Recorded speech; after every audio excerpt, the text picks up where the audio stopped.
Opels are in demand here. This Opel dealer in the western German city of Essen sells around 4 cars a week. He's just found a buyer for this Insignia, which costs some 25,000 euros.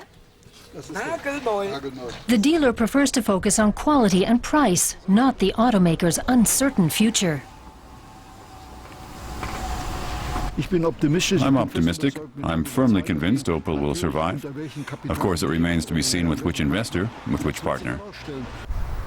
A decision on a possible future stakeholder could be reached this month. Several companies have expressed an interest, and the state is likely to provide loan guarantees. Opel could be saved, but the workers here in Bochum are worn down from months of uncertainty. What's the mood in the factory? What's the mood like at the moment? Pretty bad. Things don't look good. Who'll really want the whole company? That's the question. The Works Council chairman also fears no one will want all of Opel's plants and employees. There are target figures. Some executives are constantly calculating how many surplus people we have and how many we could do without and still build as many cars. According to these figures, we have 3 plants too many in Europe. That means you could shut 3 General Motors plants in Europe without cutting production by a single car. Still, the Works Council has vowed not to be discouraged. It's not the first time the Bochum plant has been threatened with closure. Rainer Einenkel is proud that they've always managed to save the plant. In the past, we've worked together well with General Motors. We were sometimes able to convince them to reverse some stupid decisions, like the one to close this plant. I'd say without us, GM would probably be worse off and would have gotten into trouble much sooner. The banners are ready and waiting for the next protest.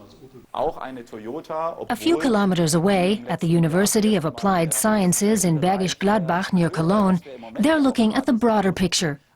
Here, the students learn why Opel employees face a bleak future. Their professor says the auto industry has as much as 30% overcapacity in Europe, and Opel is no exception. I suspect cuts will be made, so Opel workers should prepare themselves for bad news. These cuts are certainly essential to make the company viable at all.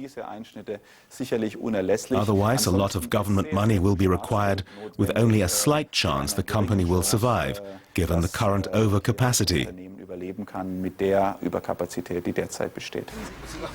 Back at the dealership, the test drive is over.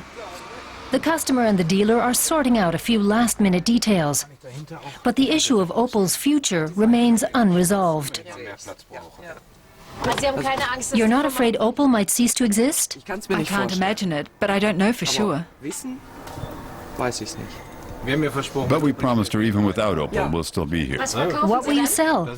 We don't know yet, but we know how to repair Opels. We'll manage. It's important for Opel dealers to calm customers' fears. And for the most part, people do seem to be buying it.